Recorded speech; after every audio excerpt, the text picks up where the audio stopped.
The fire had burned low by the time Frances Cooper realized what Cecil Brenner had done. She stood in the doorway of the ranch house kitchen, her shawl pulled tight across her shoulders, staring at the wide stone hearth where the flames still crackled with a warmth that made no sense at this hour. The other ranch hands had come and gone. The cook, old Marta, had shuffled off to bed an hour ago. The foreman's wife had not bothered to say good night. And yet the fire was not simply burning. It was burning well, freshly stoked, the kind of fire that someone had deliberately maintained. Someone had added wood within the last 20 minutes. And there on the bench closest to the hearth, closest to that living warmth, was a folded wool blanket. Not hers, not Marta's, not anyone's that Frances had ever seen left out in the common room before. It sat there like a small act of rebellion against the cold indifference that had been Frances Cooper's entire existence in this territory since she had arrived 3 months ago. She took one step toward it, then another. She pressed her palm against the wool. It was warm. Not room temperature warm.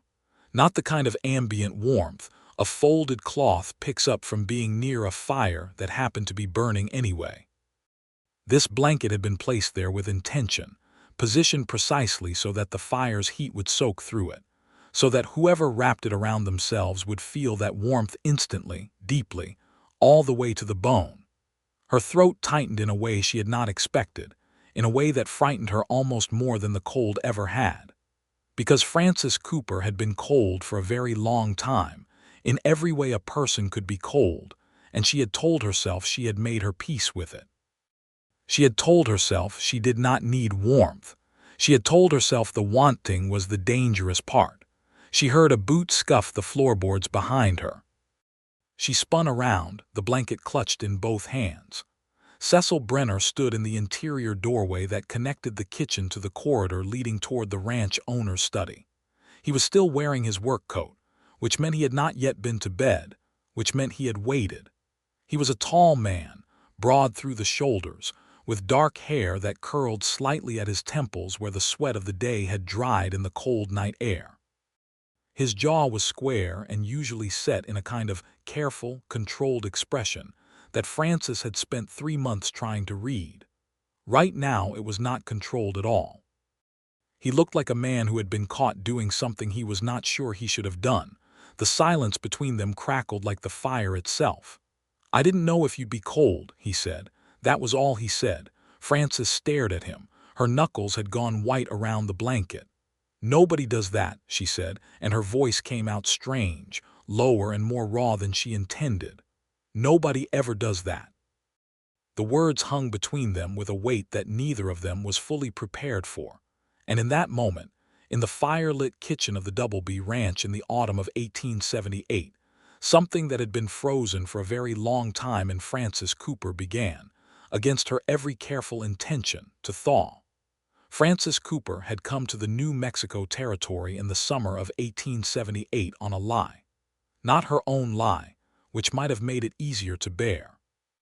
She had come on someone else's deception, arrived at the end of a long stage route with a carpet bag, a letter of recommendation from a pastor in St. Louis, and the reasonable expectation that she would be employed as a housekeeper and general domestic hand at a prosperous cattle ranch called the Doubleby, owned and operated by a man named Harold Greaves. What she had not known, could not have known from the carefully worded advertisement she had answered in the St. Louis Dispatch, was that Harold Greaves was not looking for a housekeeper. He was looking for a wife. A specific kind of wife, quiet, without family to complain, without resources to refuse, and grateful enough for a roof not to ask inconvenient questions. The advertisement had been a trap, baited with the promise of honest wages and steady employment, and Frances had walked directly into it at the age of 26, with $3 in her purse, and no one in the world who would come looking for her if she disappeared. Harold Greaves was 54 years old and mean in the way that certain men become mean when they have spent decades getting exactly what they want. He was not violent with his fists. Frances would learn later that he was too calculating for that, too aware of the legal inconveniences physical evidence could create. But he was violent in other ways. He was violent with silence, with withholding, with the particular cruelty of making someone understand that they were present in a space only by his tolerance, and that tolerance could be revoked at any moment. The other employees of the Double B Ranch understood the situation before Frances fully did. They treated her accordingly, not with malice, most of them, but with the careful, self-protective distance of people who did not want to be caught on the wrong side of Harold Greaves's displeasure.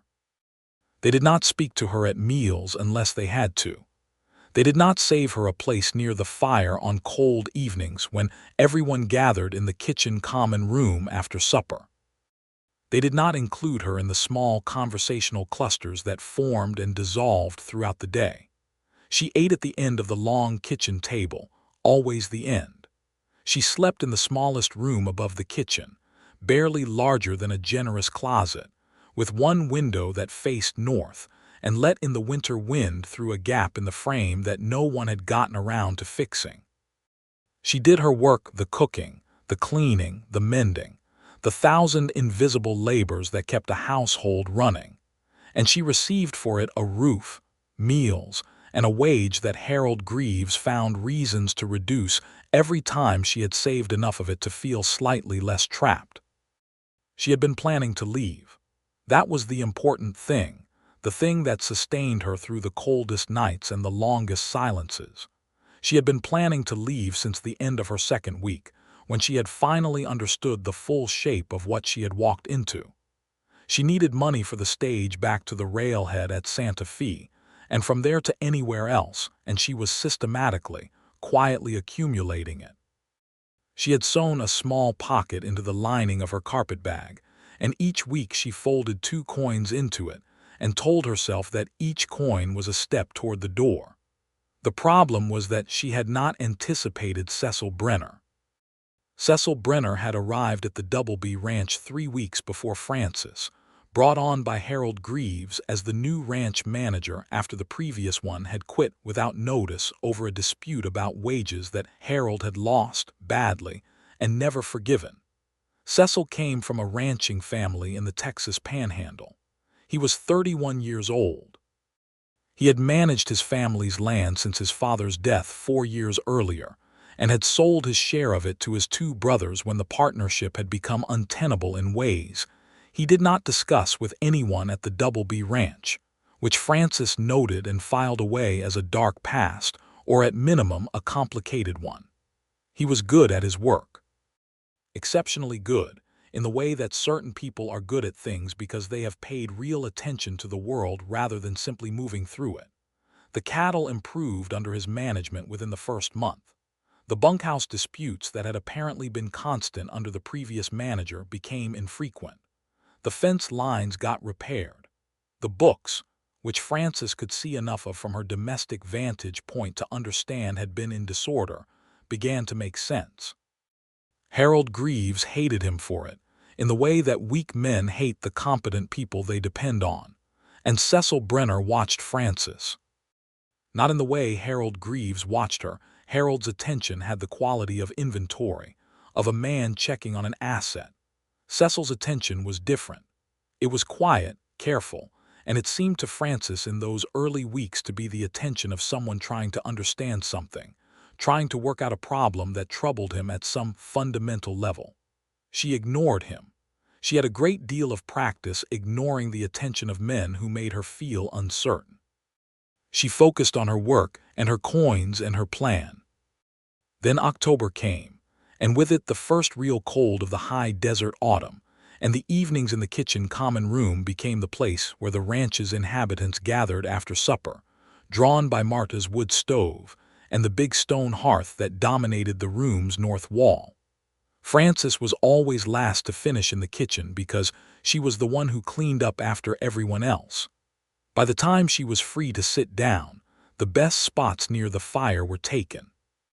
She would settle into a chair at the far end of the room, near the window that rattled when the wind came down off the Sangre de Cristo foothills, and she would sit with her cold hands in her lap and tell herself it was fine, that she had survived cold before and would again. The first time Cecil Brenner gave up his fireside spot for her, she thought it was an accident. He had stood up abruptly partway through the evening and gone to check on something in the bunkhouse, and by the time she noticed he was gone, she had already settled into the warm chair he had vacated without thinking. She moved to get up when he returned. He waved a hand and went to sit somewhere else, and she sat in the warm spot and felt suspicious about it for 3 days afterward. The second time, she noticed he had gotten up and moved to a colder spot specifically when she entered the room. The third time, she was watching for it and she saw it happen. He tracked the moment she came through the kitchen door at the end of her duties, and he stood up, naturally, unhurriedly, as though he had simply decided to move, and he went to talk to the foreman by the far window, and the warm seat was there waiting. By the fourth time, she had stopped pretending it was accidental. By the seventh time, she had begun to understand that it was deliberate in a way that went beyond simple courtesy, that it was, in fact, the most consistent and genuine act of consideration anyone in that building had shown her since she arrived, and the recognition of that fact was doing something dangerous to her resolve.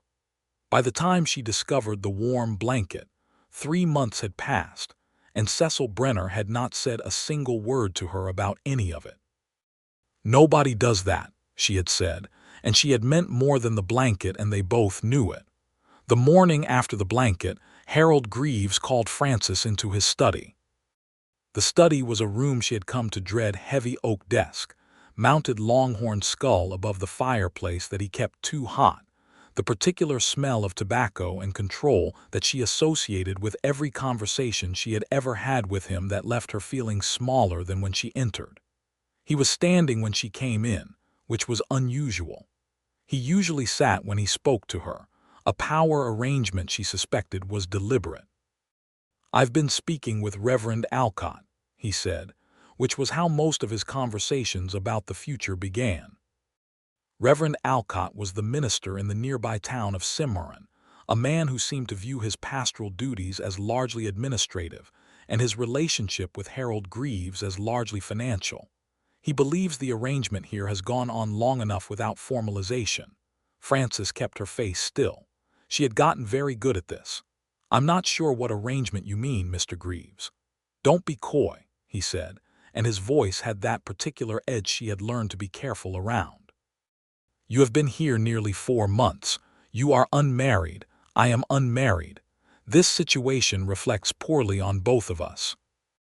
"I am employed here," Frances said, and the steadiness in her own voice surprised her. "There is nothing improper about employment. There is something improper about a young woman of your circumstances being in this position indefinitely without the security of a proper household arrangement." He paused. "I am speaking of marriage, Miss Cooper, which you are aware of, so let us not pretend otherwise." She had known this was coming. She had known it with increasing certainty for weeks. She had tried to accelerate her coin saving accordingly, but the most recent wage reduction, justified by Harold on the grounds that the blanket she had mended with a different thread color than the original was evidence of inadequate workmanship, had pushed her timeline back. "I would need time to consider," she said. "Time," he repeated, with the flat contempt of a man who did not believe she had options, "is not a luxury you have in great supply. You have until the 1st of November. He glanced at the calendar on his wall. "That is 12 days, Miss Cooper." She went back to the kitchen and stood at the sink and ran cold water over her wrists and told herself to think clearly and not to panic. She was still standing there when Cecil came through the back door for his midday coffee, stomping mud from his boots in the doorway the way she had asked everyone in the household to do exactly once, 3 months ago, and that only Cecil had consistently remembered to do. He stopped when he saw her face.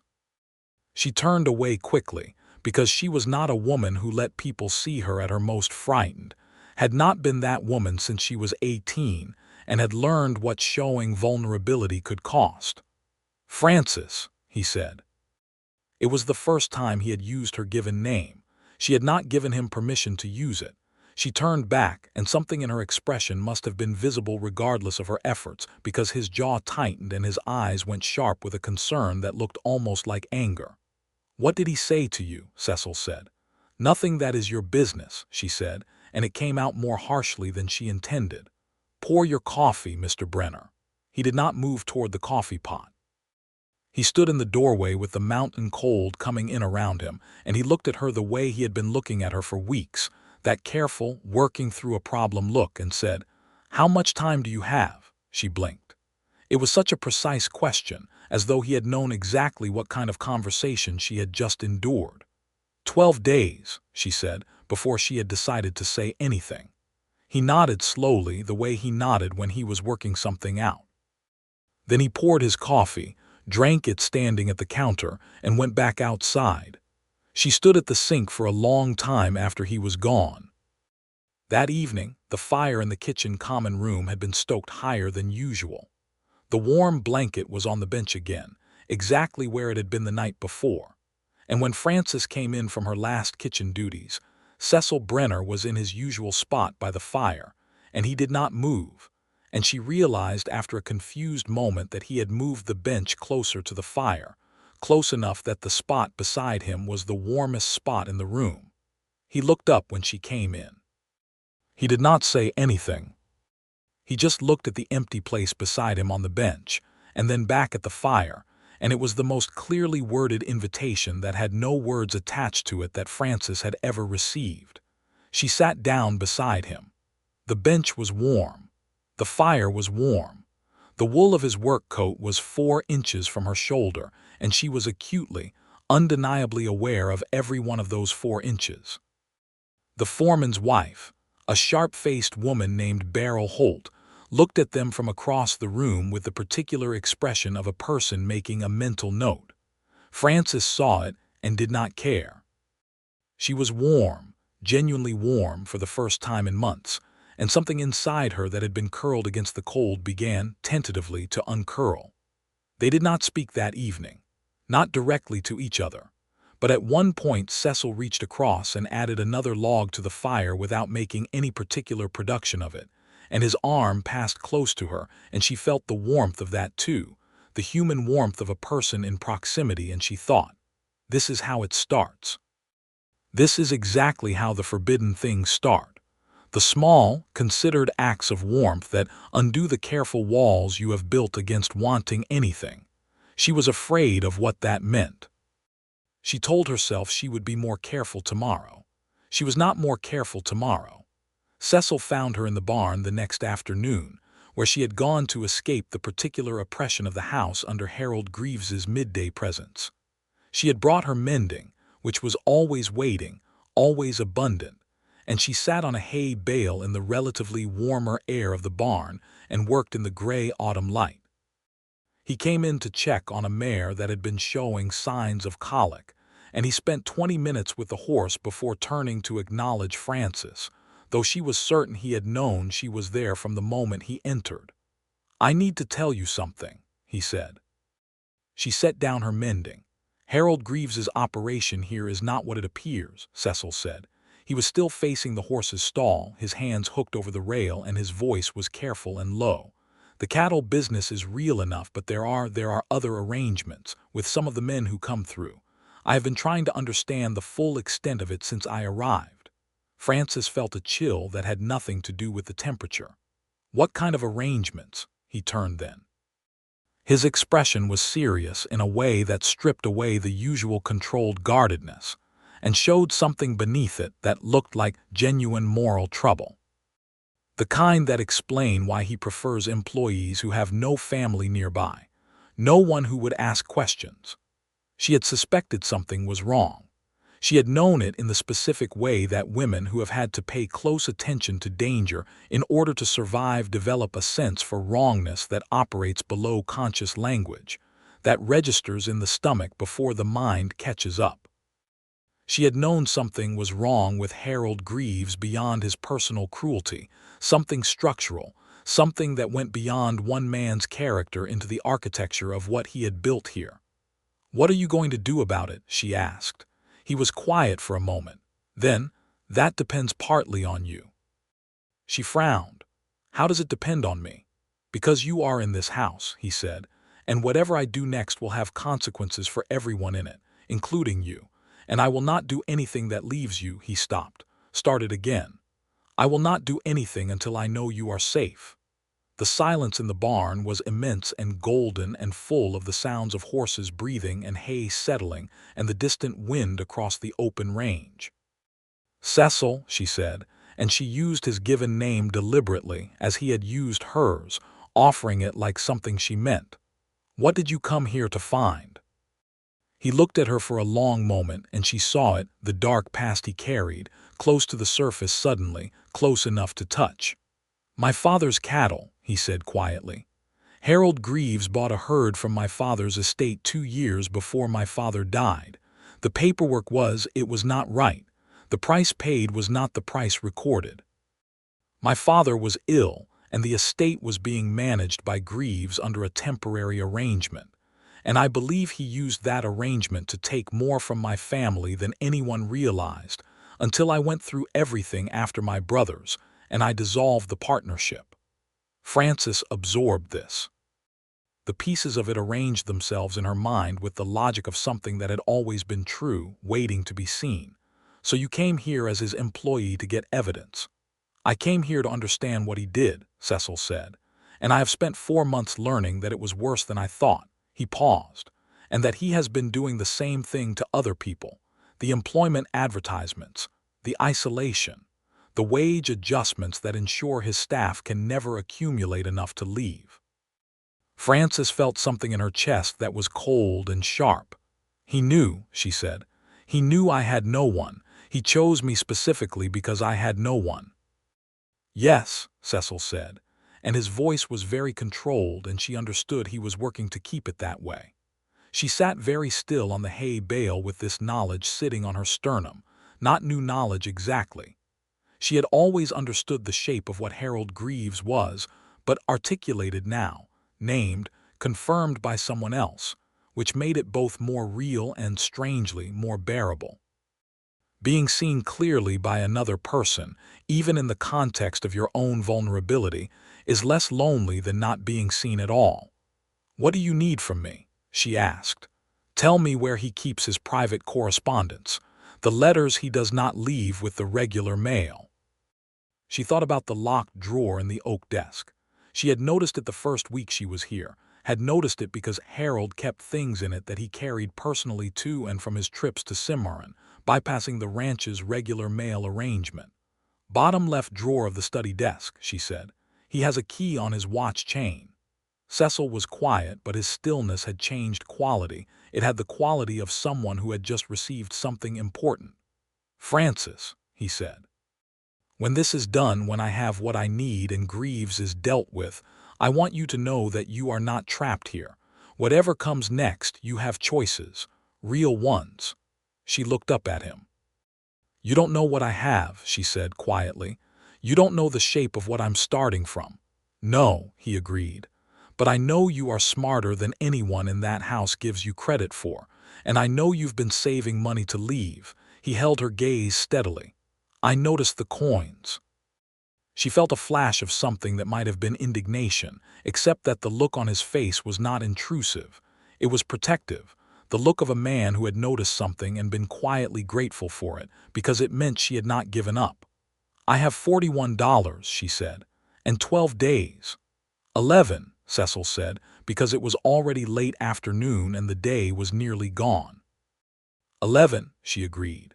That night at the fire, they sat side by side on the warm bench again, and the 4 inches between them had somehow compressed to 2, and Frances sat with the wool blanket across her knees and felt the warmth of him beside her and thought about dark pasts and forbidden things, and the particular danger of beginning to trust someone when trust had cost you so much before. She was warm, though. She kept being warm. On the 8th day before the deadline Harold Greaves had given her, something broke open between Cecil Brenner and Frances Cooper, and it broke open the way honest things do, not with drama, but with proximity and a moment of accidental truth. They had both been in the kitchen after the household had settled for the night. Cecil, because he was reviewing the ranch's livestock records at the kitchen table. Harold had a habit of leaving him alone in the main house during the evenings. A negligent Cecil had been quietly exploiting for weeks, and Frances, because she had come down for water and found him there, and had, instead of retreating, sat down. They had been talking. Talking in the low, even tones of people who are accustomed to being careful about being overheard, and the conversation had moved through the situation, the plan, the timeline, and had arrived somehow, without Frances entirely tracking how it happened, at the personal. She had told him about St. Louis. Not everything, not the worst of it, but enough. The factory work at 17. The family that had dissolved around her through a combination of poverty and disease, and the particular dispersal that happened to people without the resources to hold on to each other. The answering of the advertisement that had seemed like a door opening and had turned out to be a trap. He had listened without interrupting her, which was something she was not accustomed to, and when she was finished, he had looked at her with an expression she did not quite have a word for. It was something like grief, not for himself, but for the sequence of events she had described, a grief that was also, somehow, respect. Then he had told her about his father. His father, Douglas Brenner, had been a man of genuine quality in the way that people sometimes mean when they say quality, and actually mean it: steady, careful, fair to his workers, devoted to his land and family in equal measure. He had gotten sick in the winter of 1874, a slow and grinding illness that had lasted 2 years and had required management of the family ranch to be handled in part by outside parties as Douglas's capacity declined. One of those parties had been Harold Greaves, who had been then, as now, operating a cattle business in the same territory and had represented himself as a neighbor and family friend. "My father trusted him," Cecil said. "My father was not a naive man. He was one of the shrewdest men I've ever known about most things.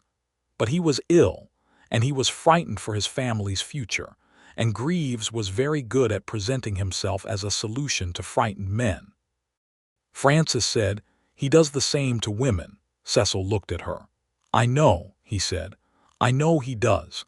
And that is the thing that keeps me from sleeping at night, Frances. Because my father had 2 sons who could come after Greaves when they understood what had happened, and most of the people he does this to have no one." She felt the full weight of that, the acknowledgement of the injustice, the naming of it, the clear-eyed recognition that what Harold Greaves did was not merely personal cruelty but systemic, predatory, calculated. "Then we make sure," she said, "that we get enough that the law can do something with it." "We," he said very quietly. "We," she confirmed, meeting his eyes. The fire had burned low while they talked and neither of them had noticed. The kitchen was dimmer now, the light amber and warm, and the distance between them across the corner of the kitchen table was very small. She was aware of his hands on the table, large, weathered, a small scar along the base of the right thumb from some old accident, and she was aware of the steadiness of them, the way they rested without restlessness, the way the rest of him rested without restlessness. A man who was entirely present in the place he was, who did not seem to be constantly looking toward the exit the way she always was. "I want to ask you something," he said. "And you do not have to answer it." "Ask," she said. "When you were saving the money to leave," he said, "where were you planning to go?" She had not been asked this before. Harold Greaves had never asked. He believed she had nowhere to go, and he was almost right. The other ranch hands had never asked because they had not sufficiently considered her inner life to wonder about it. "West," she said, "or north, somewhere with work. Somewhere where no one already knows my circumstances and has decided in advance what they make me." She paused. "Somewhere I could start over without someone else's version of my story following me and ahead of me." He was very quiet. "That's not a lot to want," he said. "It's everything to want," she said. Something moved in his expression, something careful and deep and not at all controlled, and he looked at her in the firelight of that late kitchen hour with a directness that made her breath catch in a way she had not expected and had not prepared for. "Francis," he said, and the way he said it, low and careful and with a weight behind it, was the way you say a person's name when you mean more than the name. "Don't," she said softly. Not with fear, not with rejection. With the specific caution of a person who knows that the thing about to be said could change the shape of her world, and who needs a moment before she is ready for that. He stopped. He nodded. He added wood to the fire without being asked, and the flames leaped up and the room was warm again, and they sat in the warm room together for another hour and neither of them said anything that meant too much, and both of them felt everything anyway. On the 6th day before Harold Greaves's deadline, things moved faster than anyone had planned.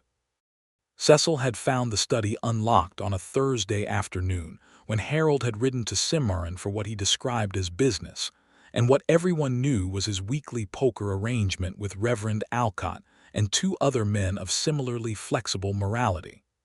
The key to the locked drawer was on Harold's watch chain, which Harold had with him, which should have made the drawer inaccessible. Cecil had gotten into it anyway, which told Frances something about the history of ranch managers and locked drawers that she decided not to ask about directly. What he found in that drawer was substantial. A series of letters, a ledger with notations in a cipher that was not so complicated a careful person could not eventually decode it, and a document that appeared to be a deed of partial transfer for a property that had belonged to the Brenner family, and that bore Douglas Brenner's signature in a hand that even Cecil, who knew his father's handwriting intimately, found suspicious. He showed her the document in the barn that evening, and she took it and studied it with the careful, focused attention she brought to everything, and she said, "The date is wrong." Cecil frowned. "What do you mean?" "This is dated March of 1875, she said. "You told me your father's illness began seriously in the winter of 1874. If he was ill enough by March of 1875 that he needed outside management help, would he have been signing land transfer documents without counsel?" "No," Cecil said, "he would not have." "And the signature," Frances tilted the document toward the barn light. "The pressure is too even. Your father was ill. People who are ill do not write with even pressure. The hand shakes, or it compensates, or it—" She stopped. "This was signed by someone other than your father, Cecil." The silence that followed had a quality of something massive shifting. "That is evidence of fraud," Cecil said. His voice was level, but there was something beneath the level tone that was very deep and very old and very painful. "Yes," Frances said, "it is. And it means the law can do something with it. If you get this to a federal marshal," she hesitated. "There is one in Santa Fe. I know because I looked when I was first thinking about how to leave. I thought if I could get to Santa Fe, there would be someone there I could tell." Cecil looked at her. "You were going to go to the law about him." "I was going to try," she said. "I did not know if they would listen to me. I have no property, no family, no standing that would make anyone in a position of authority treat my account of events as worth acting on." She said it without self-pity, only fact. "But I thought it was worth trying." He looked at her for a long moment with that expression she was coming to know, the grief-respect thing, the one that was also something warmer, and he said, "You are worth acting on." It was such a simple sentence, and she was not prepared for what it did to her. She handed the document back to him with hands that were steadier than she felt. "We need a plan for getting this out of the ranch without Greaves knowing," she said. "And we need it before the 1st of November. "I'll ride to Cimarron tomorrow," Cecil said. "There is a man there, James Whitfield. He runs the telegraph office. He was a deputy marshal before he settled here. He has contacts in Santa Fe." "Does Greaves know you know Whitfield?" "No," Cecil said. "I've been careful." She nodded. "Then go tomorrow, early, before Greaves is up." He was quiet for a moment, and then, "Frances, if this goes wrong, if Greaves figures out what we're doing before I have a chance to, I need you to promise me that you will leave, without waiting. Get on your horse or get on the road, but leave." "I don't have a horse," she said. Harold made sure of that. Something moved in Cecil's jaw. "The gray mare in the second stall is mine," he said. "Her name is Hazel. She is fast and she has sense, and if you ever need to go, you take her. Do you understand?" She looked at him, and the thing that was happening between them, the thing she had been trying to manage and control and keep at a safe and sensible distance, rose up in her chest with a force that bypassed all her careful management. "Cecil," she said. "I know," he said quietly. "I know. We'll sort it. But promise me." "I promise," she said, "but you promise me something in return." "Anything?" he said, and he said it immediately, without the half-beat of hesitation that would have told her he was calculating the cost. "Promise me," she said, "that you are not doing this only for the evidence, not only for your father, that what you said about wanting me to have real choices, that was true and not a manipulation." The barn was very quiet. Hazel shifted in her stall. A horse in the far corner blew a long breath into the cold air.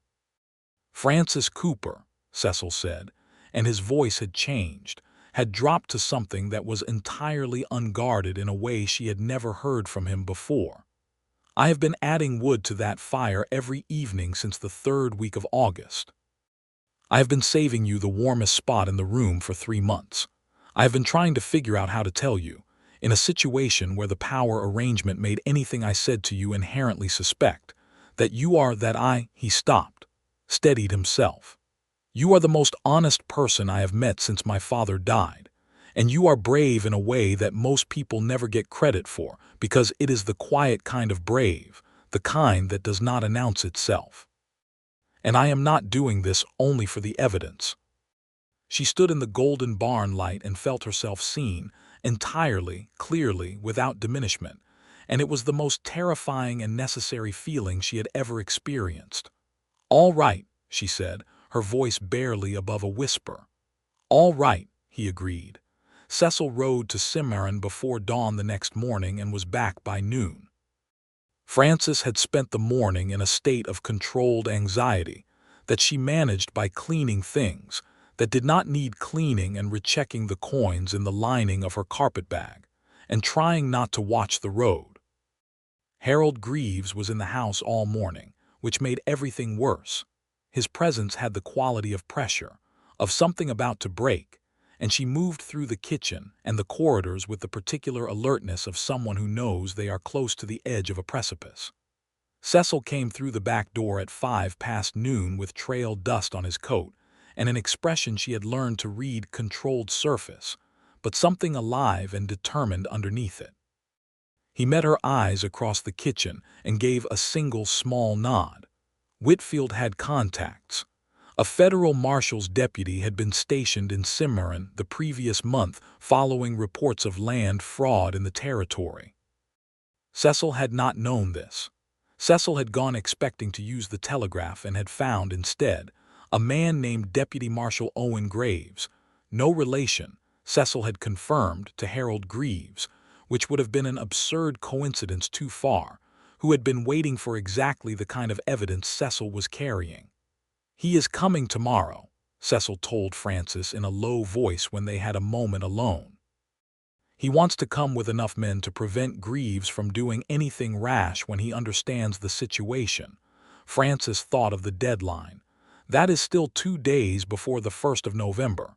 "Yes," Cecil said. "Which means you do not need to give Greaves any answer about his proposal. You simply need to hold him off until tomorrow afternoon." She nodded. She had gotten very good at managing Harold Greaves's expectations through a combination of noncommittal deference and strategic domestic busyness. "And after," Cecil said, and he paused with the careful expression of a man approaching something important. "After, I know this is not the right moment to—" He stopped again. "Cecil," she said, "there are things I want to say to you when all of this is not hanging over us," he said.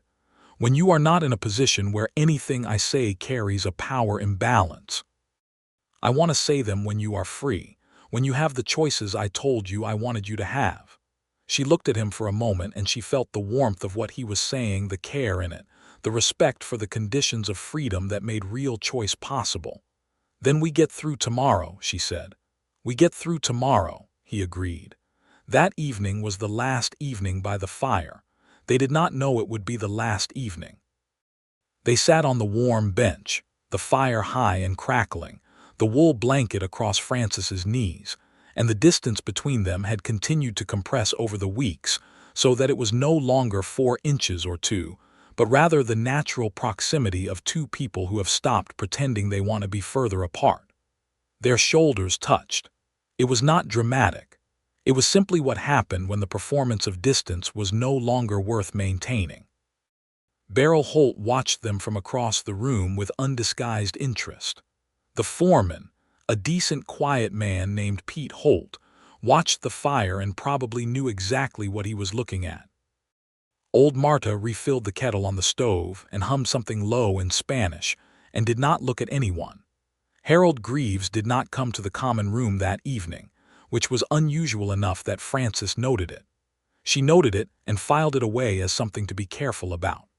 Later, when she was already in her small room above the kitchen, and the house had settled into its night noises, she heard footsteps that were not the usual footsteps of the household's normal routines. Measured, deliberate, pausing. She was not asleep. She had not been sleeping with any real depth since the morning Harold Greaves had told her she had 12 days. The footsteps stopped outside her door. She sat up in the dark. Harold's voice came through the door, low and conversational in a way that was more frightening than anger would have been. "The 1st of November is in 2 days, Miss Cooper. I trust you have been giving the matter appropriate consideration." She steadied her breathing. "I have been thinking about it, Mr. Greaves." "Good," he said. "Good, because I have been thinking about some of the behaviors I have observed recently in this household. And I think it is important that you understand that your position here is entirely contingent on my continued goodwill." A pause. "Good night, Miss Cooper." His footsteps retreated. Frances sat in the dark for a long time with her heart beating hard and steady, and she thought, tomorrow, one more day.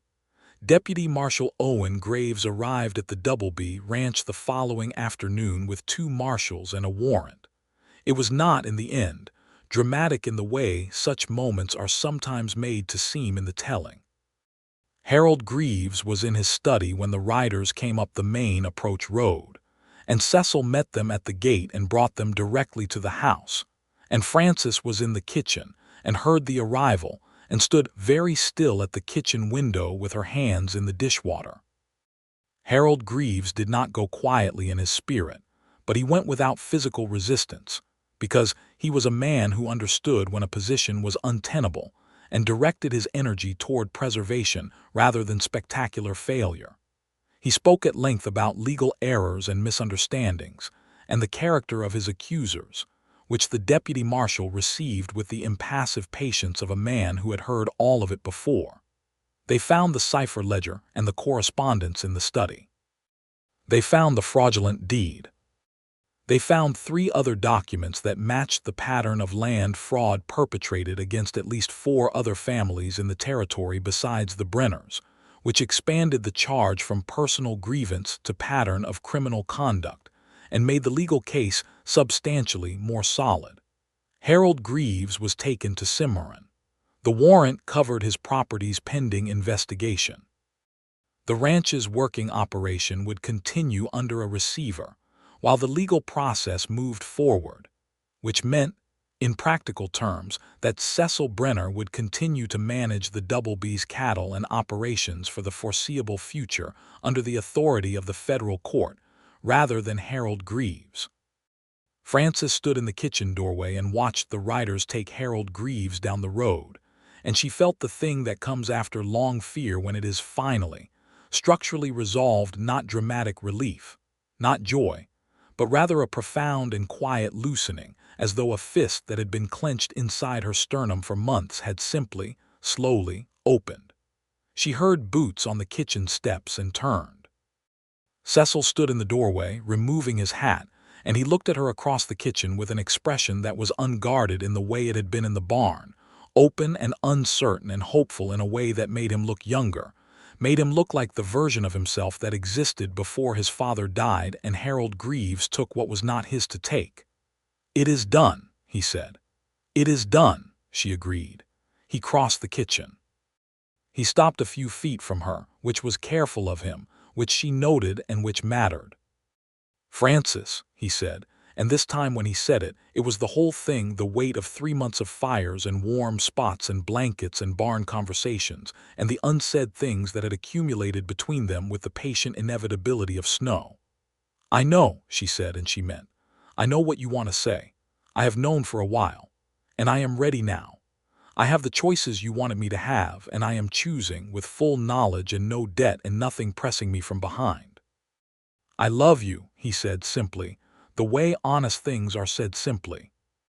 She felt the warmth of it move through her in a wave that started at her sternum and went outward, the same warm feeling she had been quietly accumulating every evening by the fire for months, gathered to a single point and then released into something that was not managed at all, not careful at all, not the survival-calibrated emotional restraint she had been living inside for years.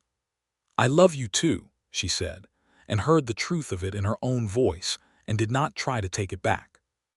He crossed the remaining feet between them and took her hands in both of his, and she felt the warmth of his hands, the living warmth of them, and thought of the blanket and the fire and every warm spot he had made for her in the cold, and understood that this was what all of it had been, not only literal warmth, though it had been that, but the practice of attention, the daily, deliberate practice of seeing another person clearly and making space for them, which is the foundation of everything that deserves to be called love.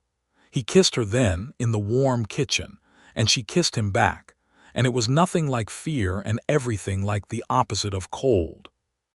The weeks that followed were a kind of extraordinary ordinary the ranch under legal receivership, Cecil managing the operation with the steady competence that had been evident from his first week, Frances continuing her domestic work, but now under conditions that were entirely different in character from the work she had done under Harold Greaves. She had freedom of movement. She had full wages. She had Cecil Brenner, which was the largest change and the one that reorganized everything else around it. He continued to save her the warm spot by the fire. He did not stop when the legal necessity of it as a form of coded care was resolved, did not stop when they were openly together, and the rest of the household understood the situation. It was simply something he did, had always done, and Frances came to understand that it was not a strategy or a courtship gesture, but rather the expression of a fundamental orientation. He was a man who noticed who was cold and did something about it, and that was not a thing he had performed for her, it was a thing he was.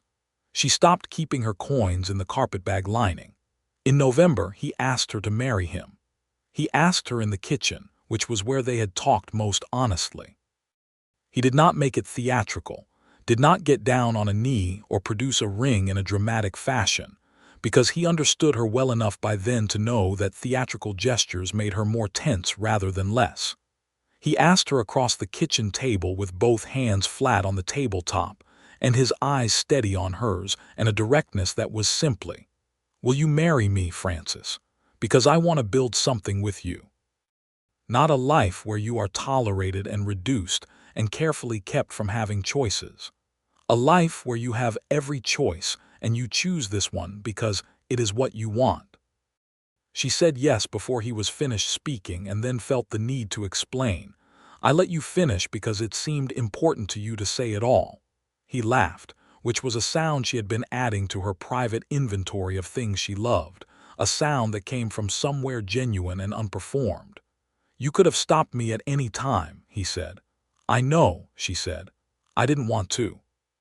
They were married in Cimarron in December of 1878 by a justice of the peace rather than Reverend Alcott, who had been found to be a peripheral figure in Harold Greaves's web of associations, and was facing his own legal scrutiny.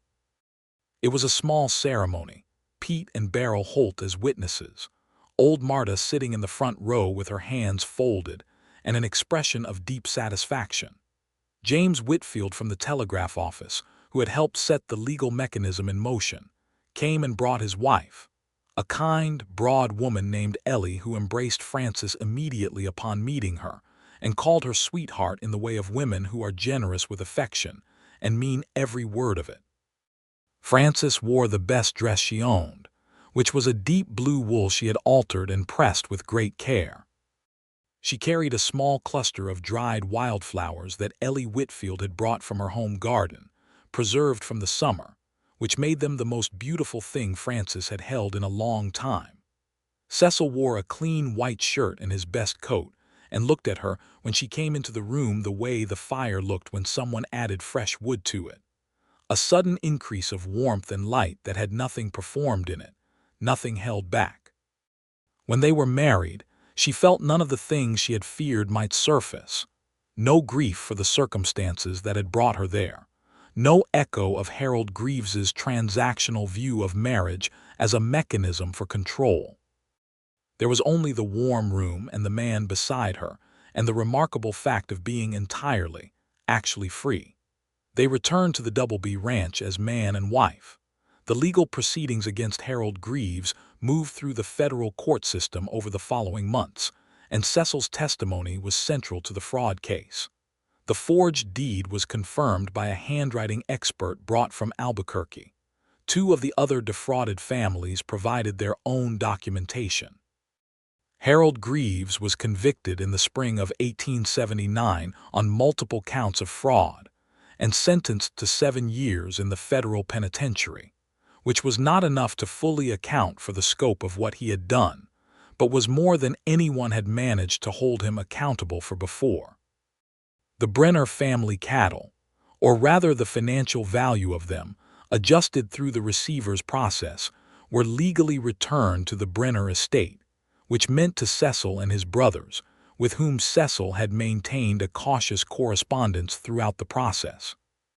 His brothers came in February, big-shouldered men who looked like smaller versions of Cecil, and they met Francis with the wariness of men who were not sure what to make of their brother's choices, and then met Francis fully, and were not wary at all after about 20 minutes, because Frances Cooper Brenner was, when she was not managing her survival in a hostile environment. A person of enormous natural intelligence and warmth who had no patience for pretense and a gift for cutting directly to what mattered, which people almost always recognized and responded to. The Doubleby Ranch was put up for sale by the receiver and Cecil purchased it. This was a decision that had been several months in the making, and that Frances had been part of from the first conversation about it. She had opinions about the grazing rotation, and the water rights, and the structure of the contracts with the cattle brokers in Santa Fe. Opinions formed from months of quiet observation from her kitchen vantage point, and sharpened by her natural analytical capability. And Cecil had listened to every one of them with the full attention he brought to everything she said. And the decision they made together was better than the one either of them would have made alone. They made it their own. The first winter on the Doubleby as its owners was the hardest and the best. Hard because the work was immense, because a cattle operation on the New Mexico range in 1879 required a kind of labor that did not end, because there were fence lines and water sources and cattle and a household to manage, and two people building a life from its foundations is always more work than anyone fully anticipates until they are inside it. Best because they were building it together, which changed the character of the work entirely. Frances had spent years working hard for people who did not acknowledge her labor, did not see her, did not treat the results of her work as something that belonged partly to her. Working hard on something that was partly yours, working hard alongside someone who saw you clearly, and divided the effort and the credit in proportion to the actual truth. That was a different experience so completely that it seemed hardly to share a category with what had come before. The evenings were her favorite part. They kept the habit of the fire. Of course they did. It was not a habit so much as a fact. Cecil added wood to the hearth in the evenings, and they sat together in the warmth, and talked or read or simply existed in the comfortable proximity of two people who have stopped needing to manage their closeness, who let themselves be close without ceremony. Sometimes she thought about the first weeks, the cold bench at the far end of the room, the evenings of sitting, wrapped in her own arms against the chill while everyone else had the warmth. She thought about it not with bitterness, which she had deliberately worked against, but with a kind of startled gratitude, that it had been so close to not happening, that the margin between the trap Harold Greaves had set and the life she was actually living was as narrow as the width of one man's decision to move to a colder seat so that she could have the warm one. The smallest acts of genuine care, she had come to understand, were the architecture of everything. In the spring of 1880, she told Cecil she was expecting their first child. She told him in the kitchen, because the kitchen was where they told each other the real things. She had been certain for about a week and had spent that week sitting with the knowledge, rolling it around, examining it from all angles with the careful practice of a person who had learned not to assume good things would hold. It held. It was real. And when she told Cecil, standing at the kitchen table with the morning light coming through the window, she had replaced the glass in the previous November, finally getting the draft out, his face did something that she had no words for and did not try to put into words, only moved into his open arms and stayed there for a long time. Their son was born in November of 1880, which Cecil marked as the same month they had been married 2 years before, which he said with the satisfied tone of a man who considers thematic coherence in his personal life a sign of good fortune. They named him Douglas for Cecil's father, and Frances held the name in her heart alongside the story of a man she had never met who had loved his family well enough to make his son into the kind of man who moved to the cold seat so that someone else could be warm. Douglas Brenner was a solid, attentive baby who developed early into a solid, attentive toddler who had his father's dark hair and his mother's eyes, and the combined observational acuity of both his parents, in a configuration that was going to make him either a very good rancher or a very good judge or possibly both. The ranch grew.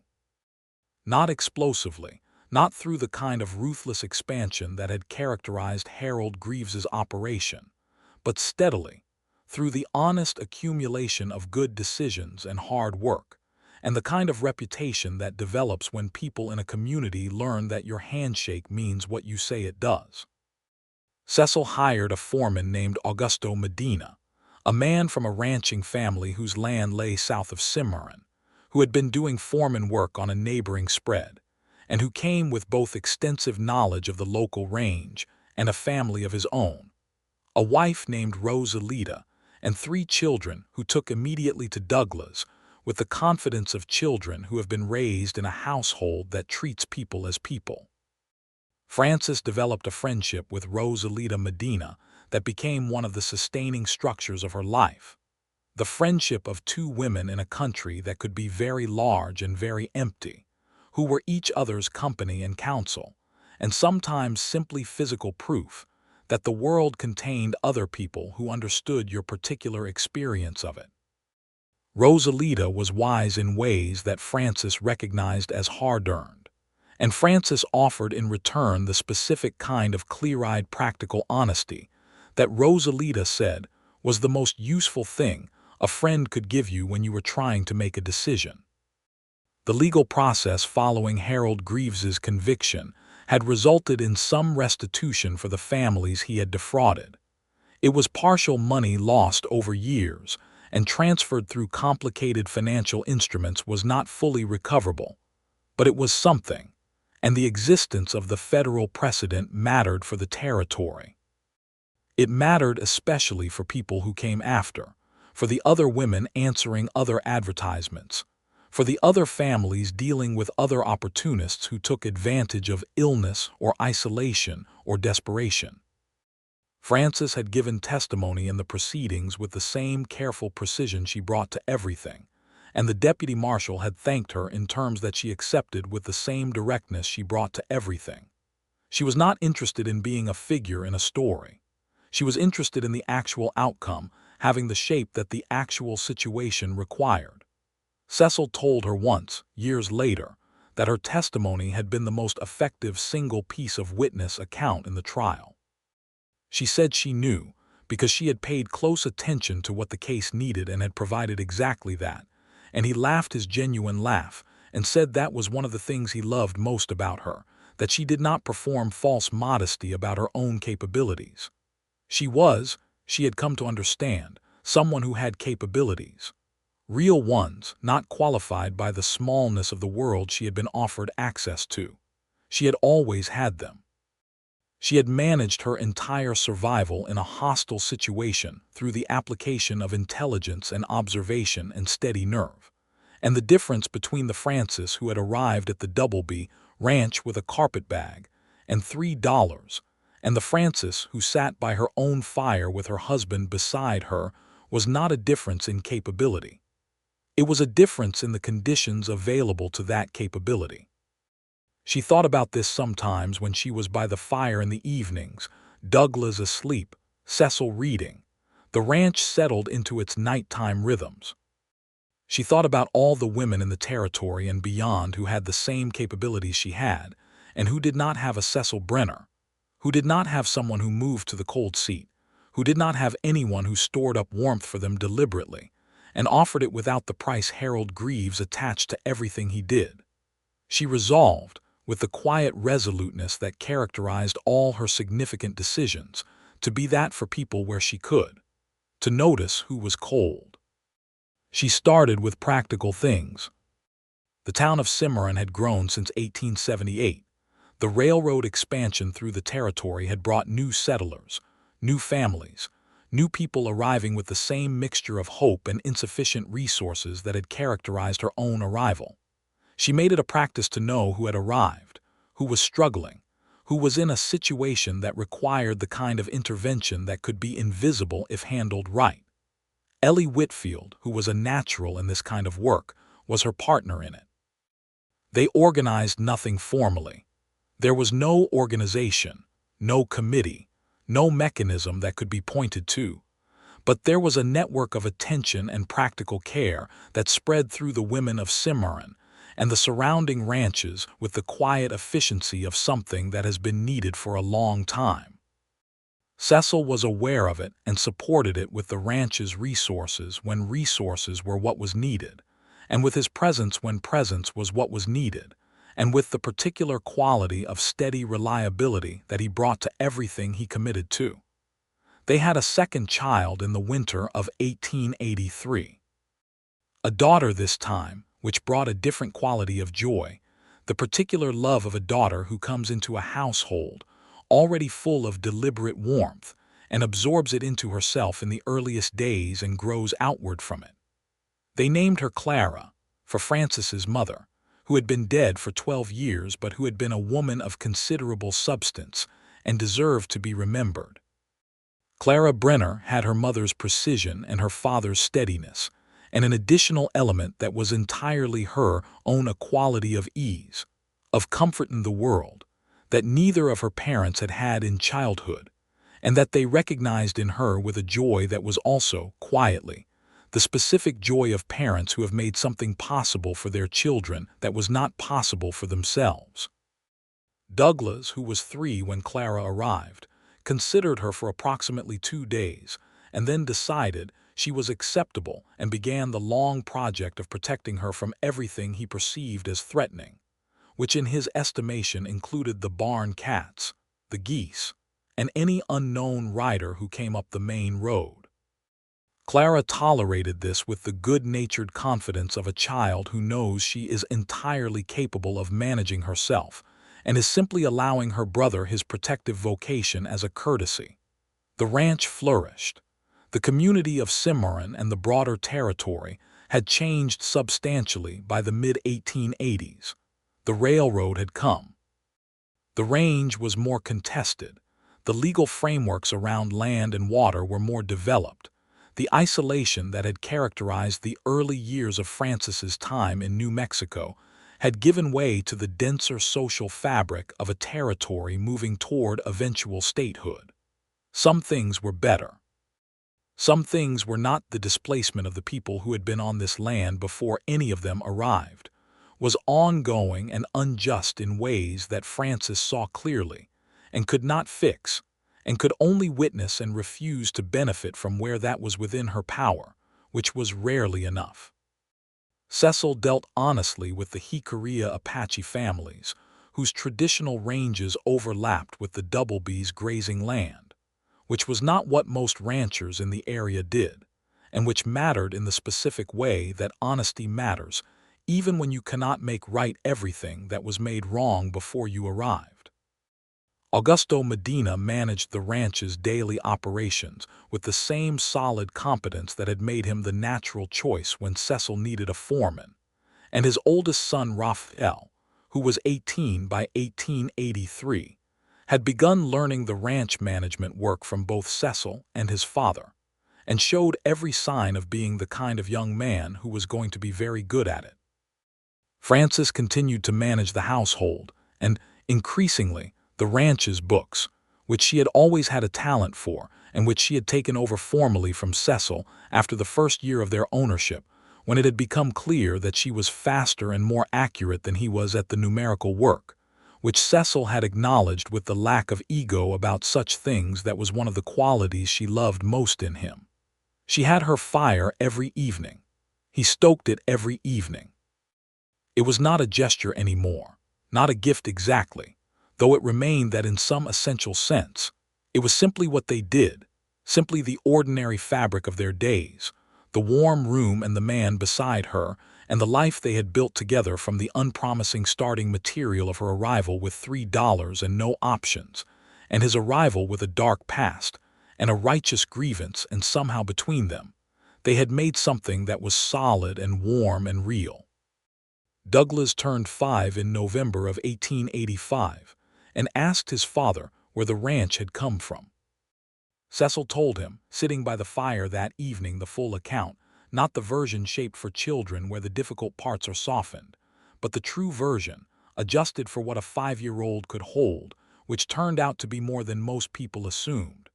Douglas listened with his mother's focused attention and his father's stillness, and at the end he said, "So you saved each other," which was true and perhaps the clearest summary either of his parents had articulated. "Yes," Cecil said. "That is what happened." Douglas considered this. Then he looked at his mother. Was the fire always warm? Frances smiled, and it was the kind of smile that had its whole history in it, the cold bench at the end of the room, the 3 months of nobody's warmth, and then the deliberate warmth of one person who had decided to do something about it.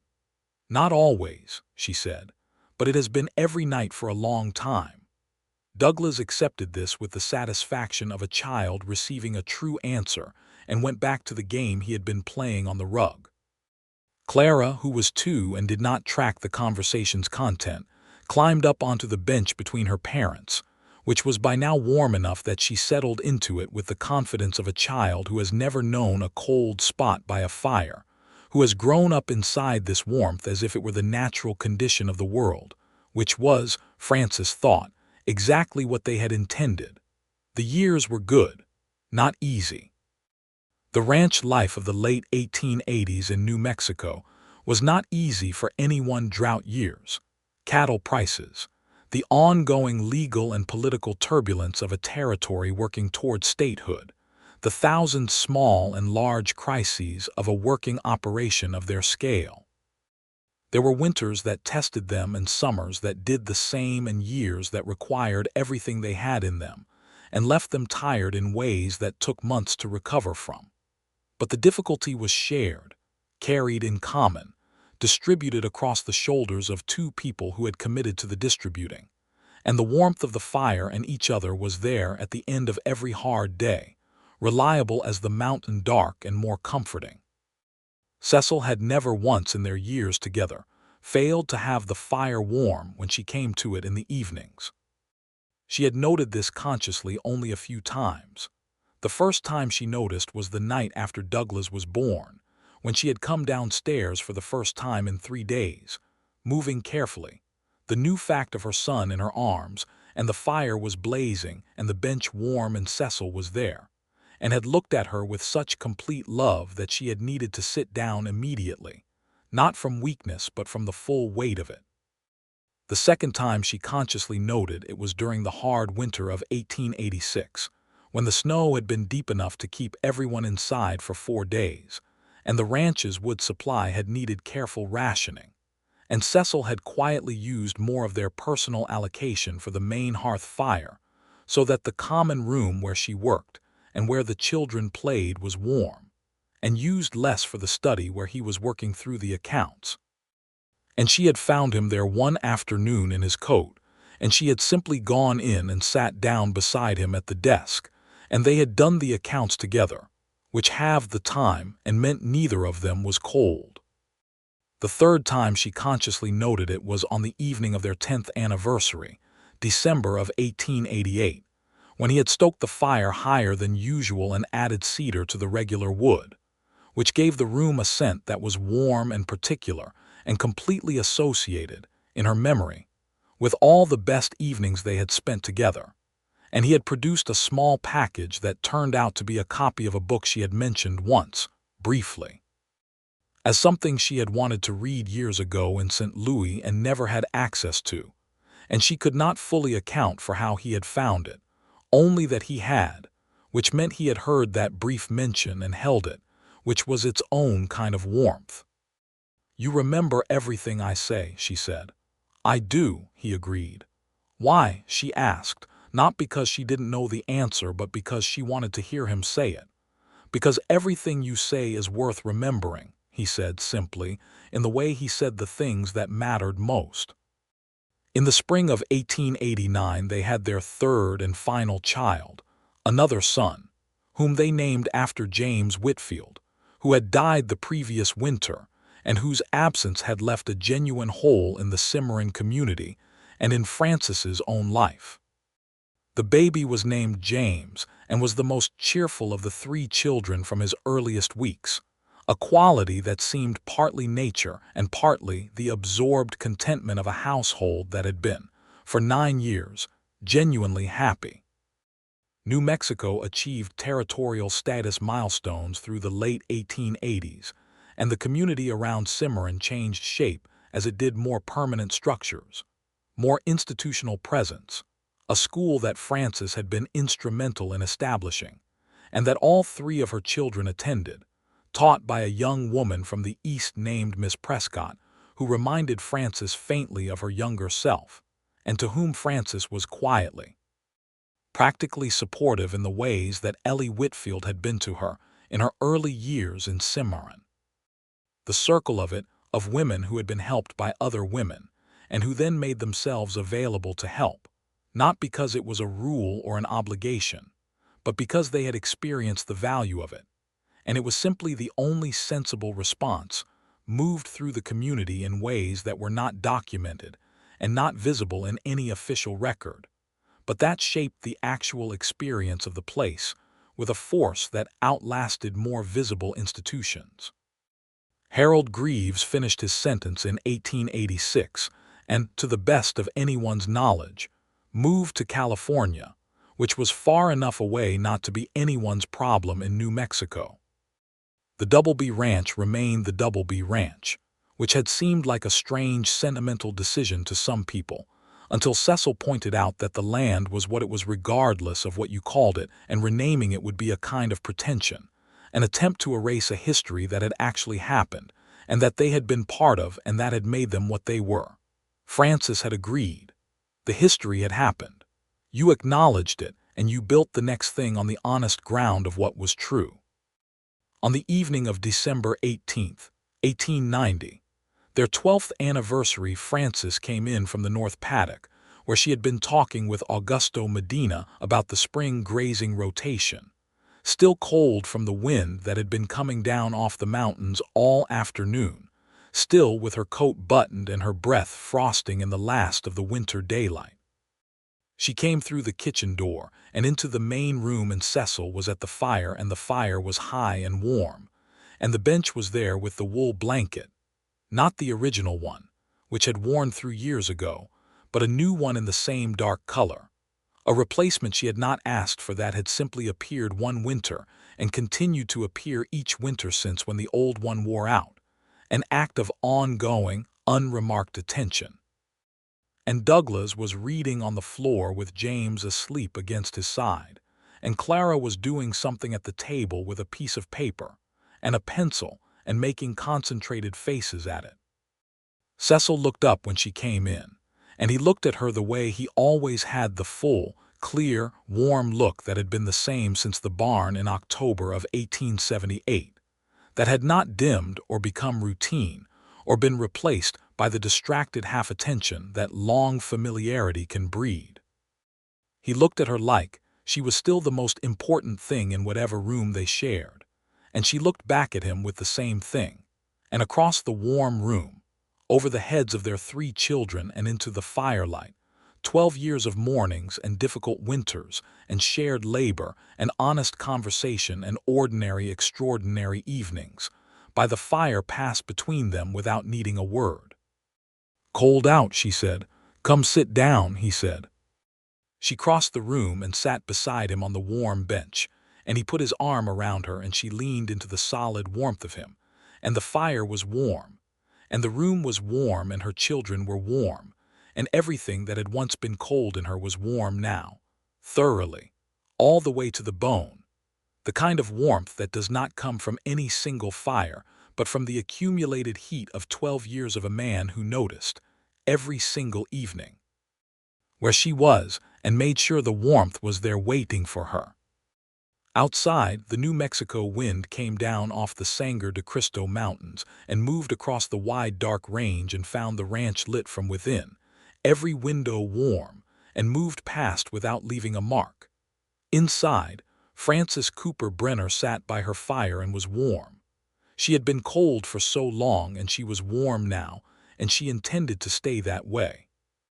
Douglas looked up from his reading and caught his mother's expression, and then his father's, and then went back to his book with the small, satisfied nod of a 12-year-old who has confirmed what he already knew, which was that the ranch was the best place there was, and the fire was the best part of it, and the 2 people sitting beside each other in the warmth of it were the center of everything worth having.